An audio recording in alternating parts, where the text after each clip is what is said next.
You think losing her is the problem. But the real problem is that you're still choosing her every single day, even after she made it clear she doesn't choose you back. Let that land for a second, because that's where most men are sitting right now. Not in heartbreak, not in loss. They're sitting in a loop, replaying conversations, analyzing her tone, waiting for a message that isn't coming, hoping that if they just stay available enough, patient enough, understanding enough, something will shift. She'll remember what you had. She'll come back. She'll see your worth. And here's what I need you to understand before we go any further. That's not love. That's not loyalty. That's not even hope. That's emotional dependency, wearing the mask of devotion. And it is quietly destroying you. If this is the kind of truth you need to hear on a regular basis, the kind that actually cuts through the noise and gets to what's real, then subscribe right now. Not for me, for you. Because you need reminders, you need anchors. And on this channel, that's exactly what you'll find. Hit subscribe and let's keep going.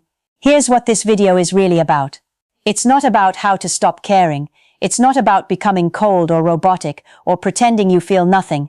Emotional detachment from a woman who no longer values you is not about turning off your emotions. It's about redirecting your energy back to the only person whose opinion of you actually determines the quality of your life. You. That's the thesis. That's where we're going. Now let me show you the full picture from the misconception all the way to the transformation. The misconception most men carry is this. They believe that if they feel strongly enough, if they love hard enough, if they stay consistent enough, she will eventually recognize her mistake and come back with the appreciation she withheld. They believe their devotion is a deposit account, that one day the balance will get large enough to cash out. That is not how human psychology works, and it's certainly not how female psychology works. Here is the hard truth. When a woman stops valuing you, it almost never has anything to do with how much you've given. In fact, and this is critical, it often happens because of how much you've given without requiring anything in return. You trained her to take you for granted. Not maliciously, not consciously, but functionally. That is exactly what happened. Every time you absorbed her distance, without addressing it. Every time you shrunk yourself to accommodate her mood. Every time you chose peace over honesty. You taught her that your presence has no cost. That your attention is free. That you will wait. And people, not just women, people, they do not cherish what costs them nothing. Now let's go deeper. Why does this happen in the first place? Why do intelligent, capable men end up emotionally tethered to women who clearly don't reciprocate? It starts with what most men are never taught, the difference between love and attachment. Love is expansive. It wants the best for someone, including the courage to walk away when the relationship no longer serves either of you. Attachment is contractive. It grips. It rationalizes. It mistakes familiarity for value. It confuses history with destiny. You're not holding on because she's irreplaceable. You're holding on because she's familiar, because you built a version of your future around her presence, because letting go means admitting that the story you were writing, the one where she saw you, the one where she chose you fully, that story isn't real. And that grief, that specific grief of a fantasy dying, is one of the most disorienting things a human being can feel. That's called attachment grief. And it is not a measure of her worth. It is a measure of how deeply you are invested in a possibility that no longer exists. Here's what that attachment is costing you. And I need you to really sit with this part. Every day you stay mentally and emotionally locked onto a woman who has already moved on in her actions, in her energy, in her priorities, is a day you are not present in your own life. You are spending your best mental hours in a relationship that only exists in your head. You are giving your focus, your creativity, your vitality to someone who is not in the room, someone who is not thinking about you the way you're thinking about her, someone who has, whether she said it plainly or not, communicated that you are not her priority. And while you're doing that, while you're replaying her last text message, while you're checking her social media, while you're crafting responses to conversations that haven't happened, your actual life is happening without you. Your goals are sitting in the corner. Your friendships are getting shallow. Your body is being neglected. Your purpose is going cold. That is the cost, not just the pain of the situation, the opportunity cost of a life unlived, because you gave your attention to someone who didn't ask for it and isn't using it. Now here is the reframe, and this is the part I need you to receive, not just intellectually, but emotionally. Emotional detachment is not rejection of her. It is reclamation of you. It is the recognition that you were whole before she arrived. You are whole while she's absent, and you will be whole long after this chapter closes. Detachment is not coldness, it's clarity. It is the decision to stop outsourcing your emotional stability to someone who was never responsible for it in the first place. It is the radical, almost countercultural act of making yourself the center of your own story again. Let me paint you a picture. Let me tell you about the man on the other side of this. This man has been where you are. He has felt the pull. He has sent the late-night message he regretted the next morning. He has made himself smaller to keep something that was already leaving.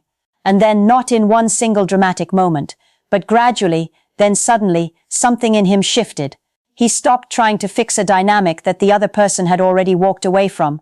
He stopped monitoring her silence for hidden signals. He stopped rehearsing explanations she was never going to ask for, and he started coming back to himself. He woke up earlier, not because of some productivity hack, because he had something to wake up for. He started working on the thing he had been putting off. He called the friend he had been neglecting. He started lifting heavier, eating cleaner, sleeping deeper, not to look better for her, but because taking care of his body was a declaration, a signal to himself that he was worth the investment. This man doesn't chase, not out of strategy, not as a tactic to create attraction.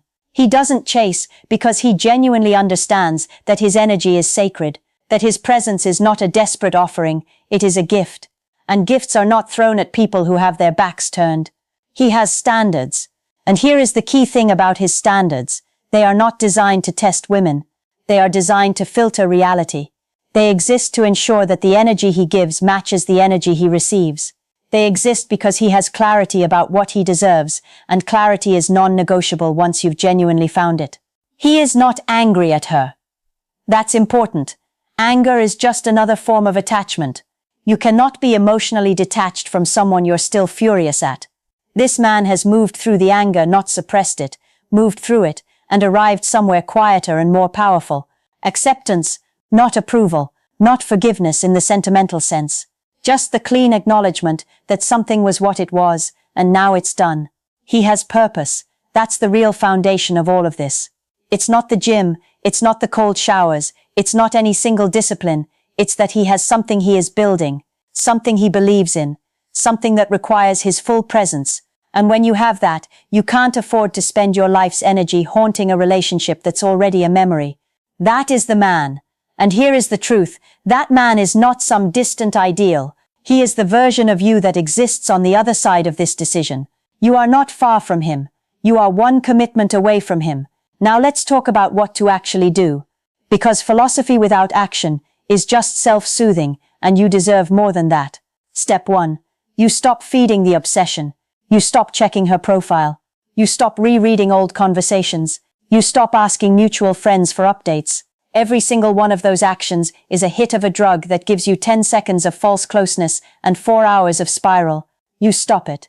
Not because it's beneath you, though it is, but because it is genuinely keeping you sick. You cannot heal a wound you keep reopening. Delete the thread if you have to. Mute the account. Create the friction. Make the relapse harder. This is not dramatic. This is medical. Step 2. You redirect the energy immediately, not eventually. Every time your mind drifts back to her, you do not fight it with willpower. You don't try to suppress the thought. You redirect. You open the project. You go for the run. You pick up the book. You call the person who genuinely wants to hear your voice. You take the thought that was going toward her, and you drive it directly into your own life. Over time, this rewires you. But it only works if you do it immediately, not later. Later is where good intentions go to die. Step 3. You stop explaining yourself to people who have made their decision. She doesn't need a better version of your argument. She doesn't need a more eloquent message. She doesn't need you to show her what she's missing. She made a decision with her actions, maybe not loudly, maybe not cruelly, but clearly. Respect that decision enough to stop trying to override it. Your self-respect is worth more than winning a debate that the other person has already opted out of. Step 4. You define what you are building. Right now. Not in abstract terms. Not I want to be successful or I want to be better. Specific. Concrete. What is the thing? What is the goal with a deadline? What is the skill? What is the project? Write it down, put it somewhere visible, because you need something to be loyal to. And if it can't be her, let it be you. Let it be the version of yourself you've been deferring. Step 5. You let yourself grieve fully so you can grieve completely. This is not a weakness. This is a requirement. You do not get to skip this step. The men who try to skip this step spend the next 3 years acting out the unprocessed grief in their next relationship. So feel it, sit in it, cry if you need to cry, rage if you need to rage, somewhere appropriate. Journal it, process it with someone you trust. And then, and this is the operative word, close the loop. Not by forgetting, not by erasing, by integrating. By saying, this happened, it affected me, I am not defined by it, and I am moving forward. Because here's what I want you to understand about where you are right now. This moment of pain, this excruciating, disorienting, ego-flattening moment, is not a sign that something has gone permanently wrong with your life. It is actually, if you choose to receive it this way, a clarifying event. It is the universe's blunt way of asking you, who are you when the validation is gone? Who are you when the relationship you built yourself around disappears? What's left? That question is not cruel. It is the most important question you will ever be asked. And the answer, the real answer, is everything. Everything is left. Your mind is left. Your capacity is left. Your ability to build and to create and to connect and to grow. All of it is still here, still intact, still available to you. She did not take any of it with her. She couldn't. That was always yours. You are not a man defined by who chose him. You are a man defined by what he chose. And right now, you are being invited, not forced, invited to choose yourself. To choose your peace over the performance of waiting. To choose your growth over the comfort of obsession. To choose your future over the ghost of a possibility that has already dissolved. That choice is available right now, in this moment. Before you close this video. Before the next distraction arrives. Before the silence convinces you to check her profile one more time. Choose. Not because she doesn't deserve to be grieved. Maybe she does. Not because what you had wasn't real. Maybe it was entirely real. But because you deserve a life that is fully alive. A life where your energy goes somewhere it can actually grow. A life where you are the protagonist, not the person waiting in the wings for someone else's story to include you. You are the answer, not the solution to someone else's unappreciation. The answer to your own becoming. The man you need to be rescued by is you. And he's been here the entire time, waiting patiently for you to stop looking everywhere else. If this hit you the way I intended it to, if something in here named what you've been carrying, then subscribe to this channel, because you're going to need more of this.